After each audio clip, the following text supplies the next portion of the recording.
We are reconstructing a monster. It may be the greatest predator North America has ever seen. Its name is Acrocanthosaurus. If Acrocanthosaurus were to magically come back to life, it would be a truly awesome animal. It was a giant killer. It could go after prey items that were 30 tons or more.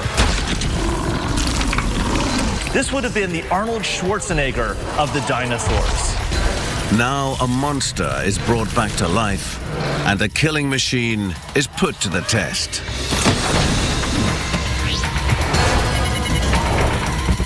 Monsters Resurrected, Dinosaur King.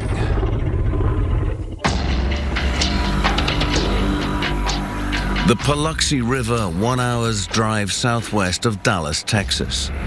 Embedded under this gentle stream is the tale of a desperate struggle that took place 110 million years ago. These fossilized footprints are the Cretaceous equivalent of a crime scene. Hidden in this stone is the first-hand story of a savage past when megabeasts ruled the earth.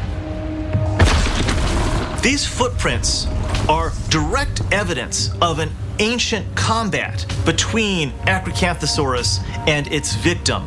It's the next best thing we could ever have to having a camera in the Cretaceous. By unlocking this mystery, we can resurrect the past and bring a killer back to life. 110 million years ago, this was the coastline of an ancient sea, and much of what is now Texas was underwater. The Gulf of Mexico basically came right up to here, and this was the coast. And the mud of this ancient coastal flat preserved the details of what appears to be a hunt. Right here we've got a real nicely preserved three-toed dinosaur foot. This cast was made from this footprint. You can see that the heel is not as well preserved because of the angle, but the toes are beautifully preserved. These footprints were left by a vicious carnivore, Acrocanthosaurus. Acrocanthosaurus was over 12 meters long and weighed more than 4.5 tons. Even today, it would be a terrifying monster. Imagine the panic if people saw a lion or a tiger walking free. Now blow that up 10 times or more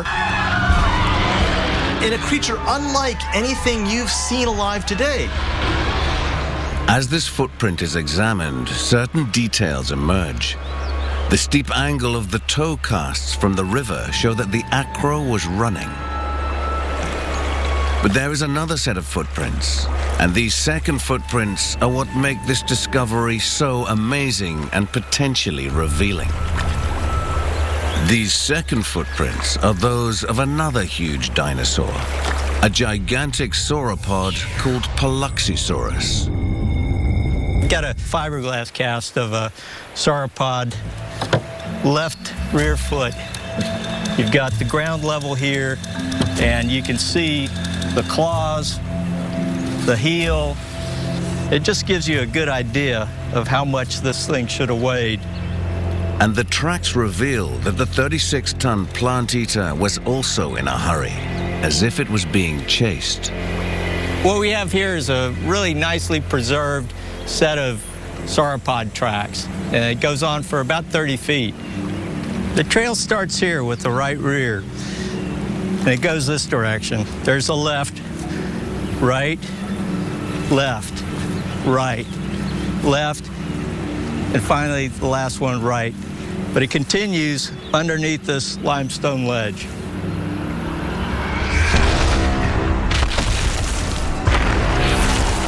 Did these two beasts just happen to cross each other's tracks? Or do the prints tell a more dramatic story? Professor James Farlow has no doubt they're evidence of a dinosaur battle. Here on the left of the sauropod trackway, we see the three-toed prints of the meat eater. And it's going in a nice left-right sequence, pretty much hugging the left side of the sauropod trail, stepping in the sauropod footprints 2 or 3 times over the length of the trackway before it ends, and then the meat eater cuts across into the trackway of the sauropod. When these tracks are plotted out, a pattern develops, and this pattern can mean only one thing. The two animals are about as close together as they can be over most of the length of the trackway without physically colliding with one another. The Acrocanthosaurus is trying to attack a beast 8 times its size. What kind of monster was capable of such an attack? This was the top of the food chain, the king on this continent. And that's saying a lot. Still, it's hard to imagine a beast that could routinely hunt a 24-meter behemoth that weighed 36 tons. But 110 million years ago, life on Earth was anything but routine. It was one of the hottest periods of Earth's history. North America was bursting with plants. The seasons were probably split into a wet and a dry season. It was probably running in the 90s and 100s almost all the time. Vegetation exploded over the continent. Tropical weather reached as far north as Alaska. Central Texas was a lush jungle, much like the Amazon, and the giant plants supported colossal sauropods, such as the 36-ton Paluxysaurus. Acrocanthosaurus seems to have been a specialist in eating sauropods, these big, long-necked, long-tailed plant eaters. They were not bright by dinosaur standards. In fact, you can think of sauropods as basically big, dumb, walking mountains of meat. An Acrocanthosaurus probably needed to fill its belly at least once a week. That's a big belly. That's many hundreds of pounds of meat. And for a ravenous carnivore like Acro, hunting giants looks like a clever strategy. Acrocanthosaurus may have been the first big meat-eating dinosaur in North America that was specifically evolved just for attacking really large things. But the mystery is, how did Acrocanthosaurus kill such mighty prey? Taking down a sauropod was an awesome challenge. And even though Acro's skeleton looks dangerous, it doesn't exactly shout giant killer. When it comes to deadly dinosaurs, Tyrannosaurus rex is the megabeast by which all others are judged. And the one we know most about. To find clues about Acro, we must start by comparing it to T-Rex. The two awesome predators look superficially similar, but to an expert like Phil Curry, their teeth tell very different stories.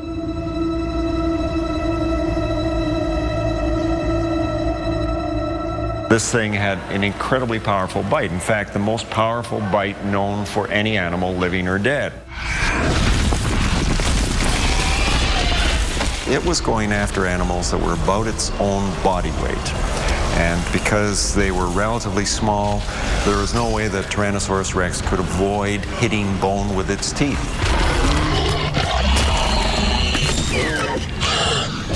That's why those jaws are so powerful, why they could bite right through flesh and bone. To understand the difference between T-Rex and Acrocanthosaurus, we have to recognize they have very different strategies against very different prey. T-Rex is up against smaller but a lot more sophisticated herbivores, and those herbivores have a lot of defenses. It's got to get past those defenses, get in there, and if possible, kill with a single wound. Crush through meat, crush through bone, kill with a single strike. So despite its massive size and huge reputation, T-Rex was killing tough but small prey. By comparison, Acrocanthosaurus had narrow jaws with long, narrow teeth, more like knife blades than spikes. Phil Curry believes these were specialized tools for butchering huge, fleshy victims. These giant plant eaters had giant bones. And if these teeth hit those giant bones, they would just break. What Acrocanthosaurus did instead is avoided those bones by biting much more shallowly. So it would take these jaws and teeth and use them like scissors, essentially, and slice flesh off on the side of the sauropods. But it doesn't change the fact that compared to its prey, Acro was tiny. Acrocanthosaurus's prey may have been big and dumb, but it certainly wasn't helpless, because by its sheer size, Paluxysaurus and other sauropods, they were dangerous just from muscle mass. If they chose to roll over on an Acrocanthosaurus, that acro would be an acro pancake. It's a monstrous mystery. How did Acro kill giants like Paluxysaurus? To answer this question, we must recreate a crime scene. Examine the murder weapon and meet the killer face to face.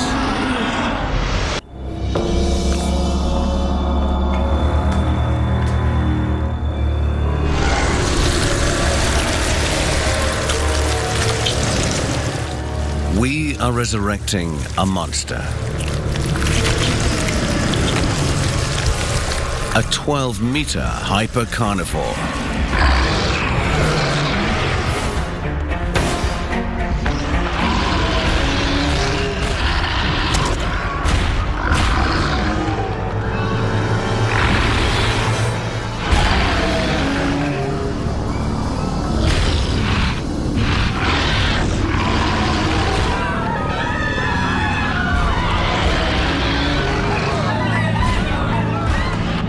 Fortunately for us, it's extinct.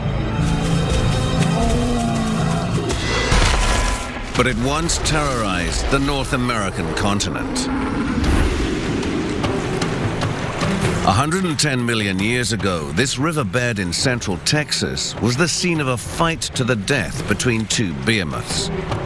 Paluxysaurus, a 36-ton herbivore, and Acrocanthosaurus, a 4.5-ton predator. How could Acro tackle a beast 8 times its weight? To answer this question, we must reconstruct both the victim and the killer. Welcome to CSI Dinosaur. Acrocanthosaurus was armed with blade-like teeth and massive arms tipped with 200mm claws. They are the key to understanding how this monster killed. Once again, a comparison to the most famous dinosaur predator tells us a lot about Acro's weapons. Even though T-Rex was much larger, it was a weakling compared to Acro. These are the arms of Acrocanthosaurus and Tyrannosaurus rex. The big surprise on this, I guess, is that when you look at these arms, you would suspect this is from the bigger animal, this is from the smaller animal, but it's exactly the opposite. And this is the arm of a Tyrannosaurus rex. And Tyrannosaurus rex was probably 2 meters or almost 6 feet bigger than this Acrocanthosaurus. So it's clearly using its arm for something in a different way than Tyrannosaurus rex. But the bones only tell half the story. Acro's arms were covered with muscle. Based on the shape of this arm, I estimate the muscles are going to be roughly like that. It's almost 1 foot in diameter. This arm here could easily hold a ton. Unlike T-Rex, whose arms were practically useless, the arms of Acrocanthosaurus were lethal. Those arms are incredibly powerful and very, very heavily muscled. This would have been the Arnold Schwarzenegger of the dinosaurs. Strength alone isn't what made these arms so deadly. They powered a set of giant meat hooks, 2 3-fingered claws, each tipped with sharp talons. The claws of Acrocanthosaurus are clearly a major killing weapon. They're tremendously large. They're very well adapted to piercing into meat and causing serious wounds. If Acrocanthosaurus were to reach down and grab a human with its claws, those talons would go right through the torso. In fact, you probably would have one of those claws going in one side of the back and popping out the front. With most meat-eating dinosaurs, the mouth and the teeth are kind of the business end of the animal, if you will. In many ways, the hand of Acrocanthosaurus is the business end of the animal. But how can we determine how Acrocanthosaurus used these lethal weapons? Using castings from actual finger bones, animatronics fabricator Elvis Jones and paleontologist Dr. James Lamb have built a mechanical acro claw. Ballistic gelatin will act as a stand-in for the flesh of the prey animal. This material is formulated to simulate the density of muscle tissue. We have the ability to slide forward and back to emulate not only his arms movement, which is limited, but also the momentum of his entire body running towards something. And so what's going to happen is this guy will slide in, slam down onto the jelly, and then we'll pull back. Oh, good one. So it's really interesting. These two outside fingers have completely dug in all the way down to the bone itself. Now Acrocanthosaurus has sort of a grappling hook in its prey and can bring its mouth in to start doing some real damage. And when Acro pulls those powerful arms back, the damage is devastating. Oh, there we go. I don't know. I think that tells the story right there, don't you? Yeah, that's a big chunk. Clearly, these claws were deadly weapons when used against smaller prey. But just how could a 4.5-ton acro kill a 36-ton sauropod? We know the acro had massive arms and horrific meat-hook claws, but were these the weapons that it used to attack huge prey?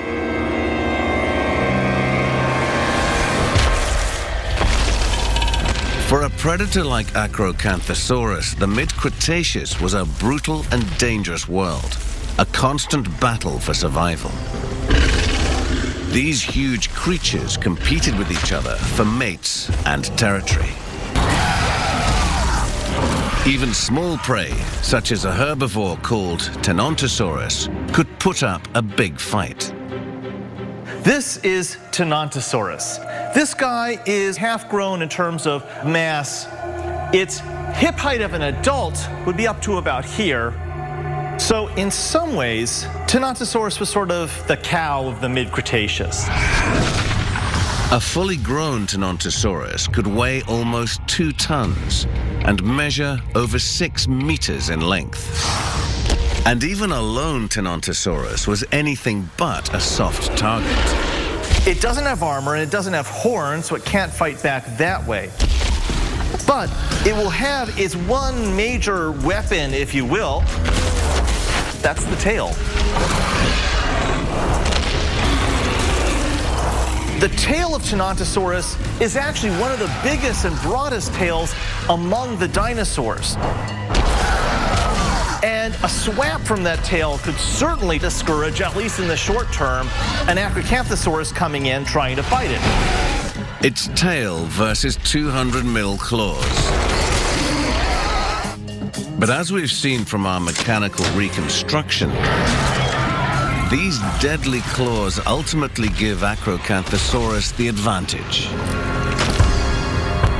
However, exactly how would its claws work against a beast 20 times the size of Tenontosaurus?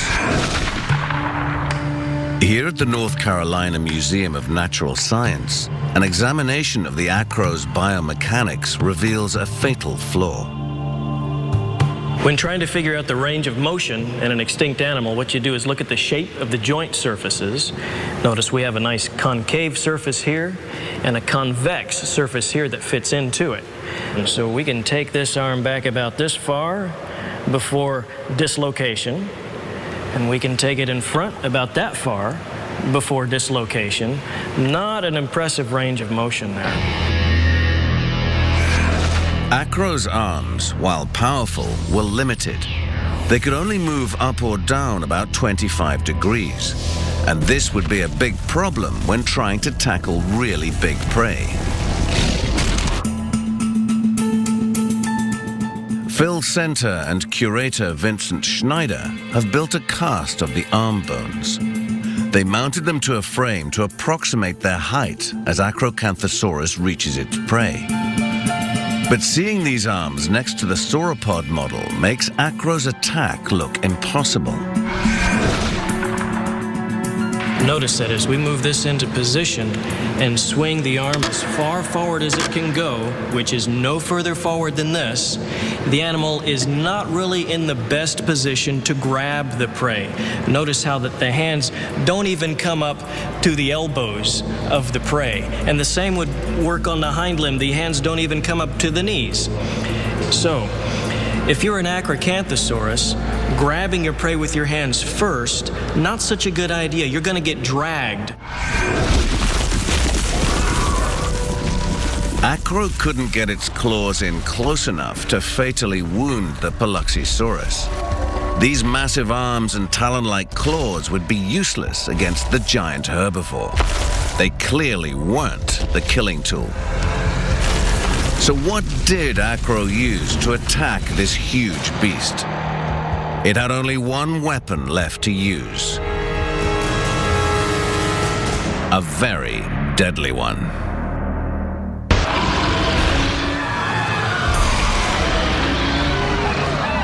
It may look like something out of a science fiction movie, but 110 million years ago, this dinosaur rampaged through North America.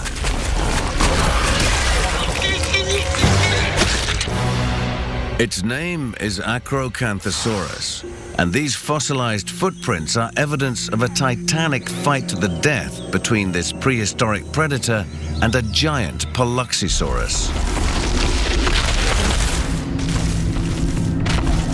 How did the Acro tackle this 36-ton Goliath? We've seen that its claws would be useless against an animal this size. So if Acro can't grab it with its arms, how could it overpower a creature 8 times its size? It'd be like one of us, an adult human being, trying to take down a full-sized rhino with just our hands and teeth.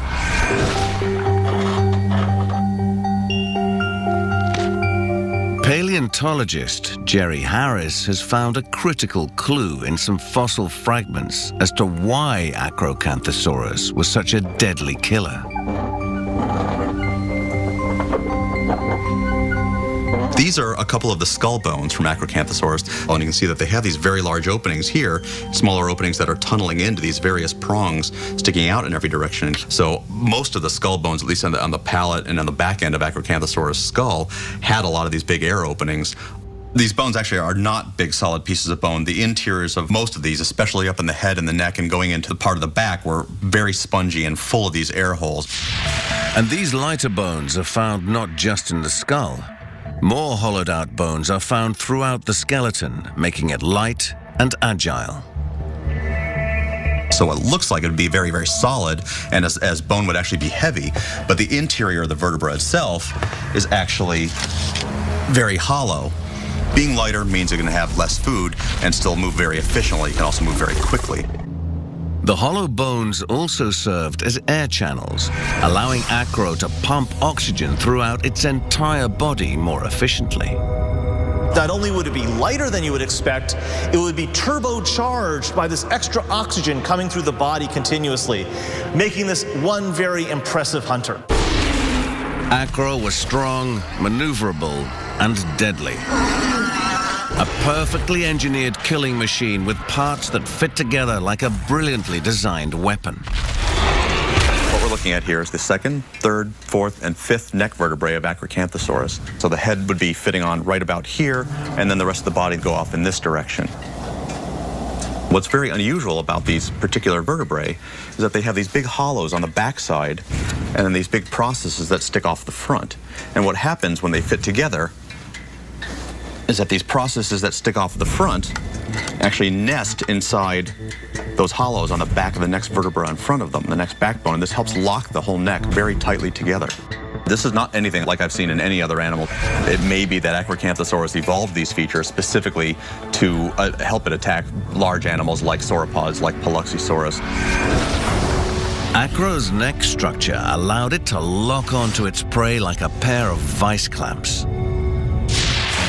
With its neck locked and protected, Acro could use its powerful jaws to tear chunks of flesh from its victims. Now, one of the most magnificent features of Acrocanthosaurus is its skull. That whole lower jaw can fit within the entire tooth row of the upper jaw. And that gives the dinosaur a very scissor-like action as it bites. At first glance, these jaws may seem dangerous enough, but science can now reveal just how deadly they were. Acro's teeth were perfectly designed killing tools, even on the microscopic level. What you see on the screen is the rear edge of the tooth, and you can kind of make out the serrations that we see on the tooth. Now, these serrations act as kind of grip and rip structures. As the tooth is penetrating the victim, those serrations catch on to the muscle fibers and help to tear them and thus increase the severity of the wound. The teeth of Acrocanthosaurus are well constructed for cutting, for slashing, and thus ripping out big chunks of meat. But to bring down a giant herbivore like Paluxysaurus, this walking weapon had to first get close enough to strike. And that's easier said than done. In order for Acrocanthosaurus to kill a giant herbivore, it's got to go after some vulnerable spot. It's got to come up alongside the herbivore. It's got to seize it with its jaws, grapple with its claws, get in there and seriously wound that big herbivore. It can't hang on for too long, because if the herbivore rolls over it, that's one dead acro. So how does the hunter get in close enough to kill without getting killed itself? The fossilized footprints that are here in Texas tell the story. It's a 110-million-year-old trail which spells out the secrets of Acro's hunting technique. The huge Paluxysaur is slow but not defenseless.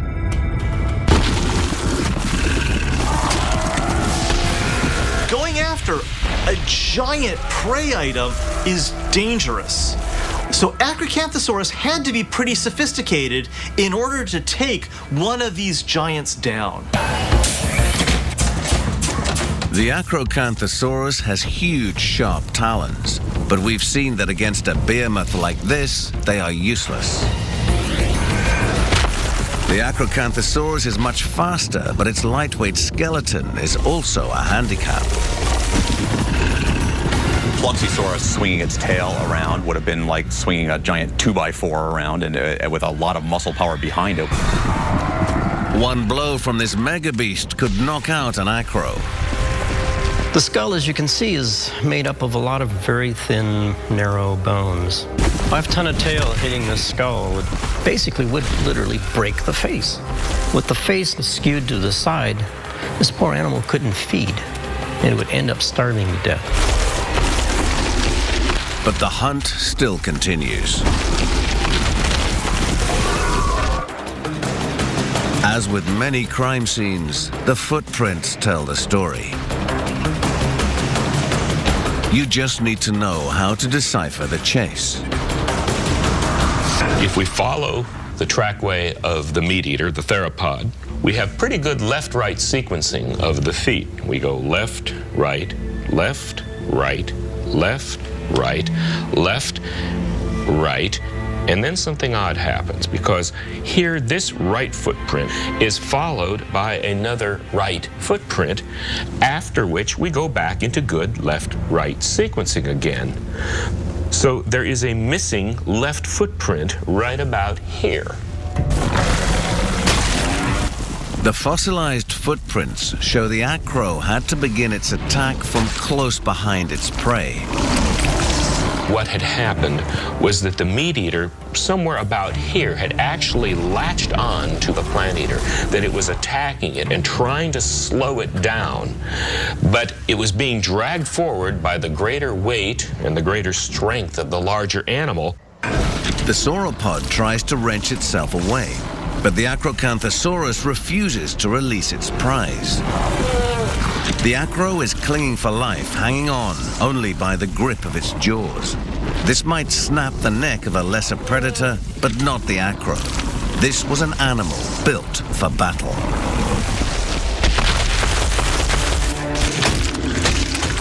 Wounded, the Poloxysaurus weakens, and the Acrocanthosaurus now has the upper hand. It's going to want to go for the soft portions of the neck. It would have enough power that it could, with its massive arms and its strong back and its great teeth, could probably crush the neck and drag an animal like that down. If it could slice through the jugular, if it could take out the trachea, that big herbivore is going down. And it doesn't matter how big it is, it's going to be meat. We got to remember that even though Acrocanthosaurus is a much smaller animal than the Poloxysaurus, it is still a very big animal. So if you pick a 3-ton animal up, lift it into the air, and then drop it into very soft mud, it should go swooshing like nuts and make the skid mark from hell, basically, as it's going into that print. The meat eater might have actually taken a bite of some sort of the plant eater, not enough to get dragged out of its feet and taking a hop. But if it had taken a bite, perhaps it's now slowing down afterward, and it's just going to follow the plant eater and wait for the bite to take its course to see if it has injured the plant eater enough that it can make another attack. We've examined the weapons. We've deconstructed the chase. Now we must go back in time to the scene of the crime and witness a prehistoric attack and slaughter when we return.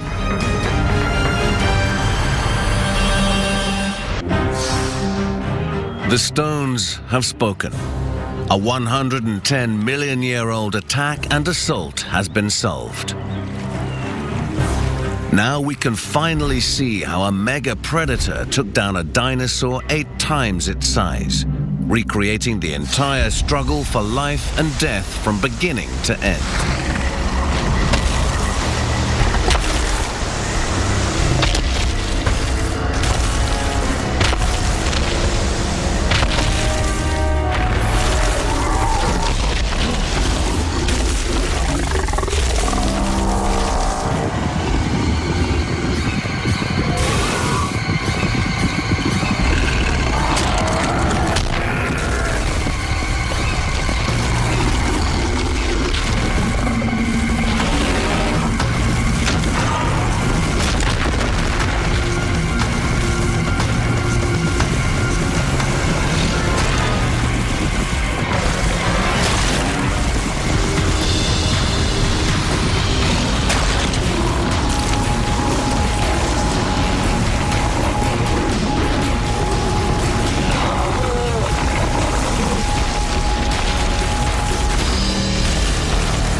Here, the fossil record ends.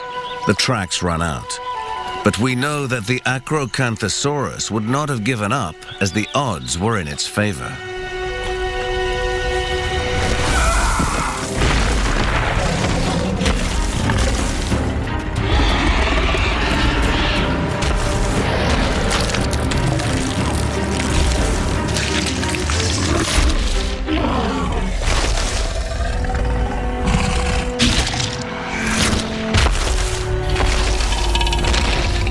But like all dynasties, Acro's reign of terror eventually ended. What could have toppled this beast from its throne? 110 million years ago, Acrocanthosaurus was the alpha predator ruling North America. But then, it just vanished. What happened to it? Well, this all-American killer disappears, and unfortunately, it disappears into what's currently a mystery zone, a twilight zone of dinosaur history. We don't have rocks of the right age with dinosaur fossils to show Acrocanthosaurus disappearing. If Acro was such an amazing hunter, why did it die off? This massive hypercarnivore may have been beaten by other predators. One of the greatest threats was a small but highly aggressive and vicious thief called Deinonychus. This was a very, very deadly predator, even on its own. It's a very smart animal. It's got a very, very, very large brain. Also, recently discovered, it had an extremely good sense of smell. They have kind of short and stout legs for their size. But what they lacked in speed, they made up for in agility. This guy could turn on a dime. A fully grown Deinonychus is just over 3 meters long and only weighs about 70 kilograms. But its size is deceiving because Deinonychus is a vicious whirlwind. It's got lots of sharp teeth, it's got lots of sharp claws on its hand, and it's got a particular special adaptation on its feet, which made it a very deadly predator just on its own. If we look at the killing claw of Deinonychus, it looks pretty darn impressive. But an important thing to remember is that this is just the bony part of the claw. If you extend it out maybe 30%, that gives you a sense of the size of the actual claw that would be used to pierce into the flesh of the unfortunate victims of Deinonychus. It could stand back on one foot and use this counterbalance to keep it oriented properly without falling over so it could strike in with those arm claws and especially with that foot claw. And Deinonychus could strike Acro where it was weakest, its unborn offspring. Acro eggs could be a prime target for this wily predator. It probably would be able to go after those eggs and eat them so long as mommy or daddy Acrocanthosaurus weren't around to fight back. So a Acrocanthosaurus may have had to face Deinonychus even before it was born. The ultimate giant killer was vulnerable, especially while sitting on eggs. I'm standing next to a nest of dinosaur eggs that approximates that of Acrocanthosaurus in size as well as in shape and arrangement. Acrocanthosaurus laid her eggs 2 at a time. She would have stood in the center of her nest and deposited 24 pairs in a circle. A mother acro would most probably guard her nest like a bird. In fact, it's quite possible that the reason why there is no set of eggs here is that this may have been where she put her tail. It wasn't any easier after Acro was born. That's why the eggs are shaped the way they are. What I have here is a reconstruction of one of these eggs. And what would the embryo look like? Well, probably would look something like this. A longer egg gives a young dinosaur embryo more room to develop. It was born ready to run. Once it kicked its way out, it could scamper around in the underbrush and get away. But mid-Cretaceous North America is a dangerous place for young acros. Half of the young that pop out of these eggs are going to be dead within the first few months, mostly from predators. Might only be 1 or 2 that have survived out of a clutch of 48 eggs. Yet if the young Acrocanthosaurus survived, Deinonychus would still pose a threat. By the age of 5, an Acrocanthosaurus is already nearly as large as a hippo, but this brash young hunter isn't big enough yet to scare away all rivals. And Deinonychus does not act alone. It hunts in packs. A juvenile acro would be at a serious disadvantage when faced with a team of highly mobile, acrobatic assassins. Deinonychus was actually a powerful jumper so that it could leap onto the sides of prey items and grab on with these sharp arm claws to hold on. The jaws would be very useful for biting and slicing. One-on-one, Deinonychus was no match for acro, but a Deinonychus gang could easily drive a juvenile acro away from its kill and steal its food. Scientists estimate that 65% of the acro population never made it to adulthood.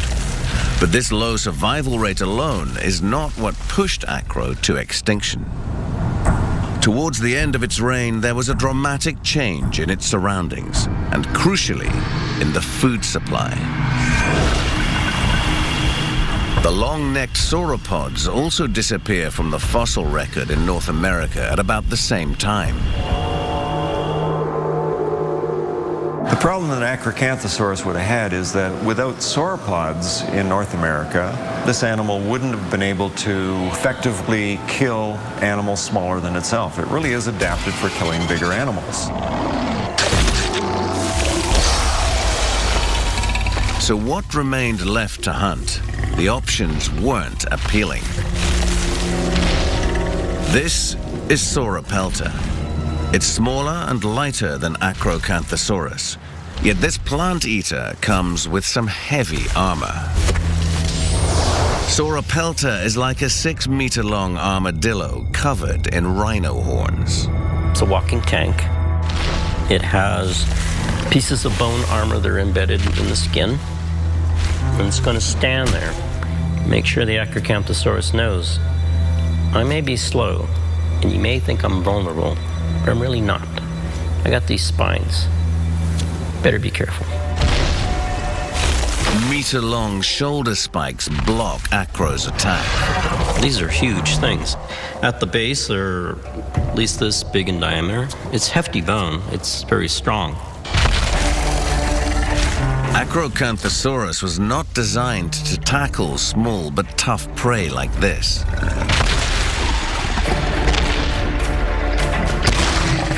It was put on Earth to do one thing really well, to kill gigantic sauropod dinosaurs. And when its prey started to disappear, Acro's time was at an end. While they were really good at taking down big lumbering giants, they weren't so good at the new wave of plant eaters. Like so many specialized creatures, Acrocanthosaurus simply became obsolete. But before it vanished, it was one of the greatest big game hunters North America has ever seen. Acrocanthosaurus has spent too much time in the shadow of T-Rex. It's a cool dinosaur on its own. It's big, it's impressive, lived all over America, and it was a giant killer. And I think it's about time that we bring Acrocanthosaurus back and more people get to see this dinosaur resurrected.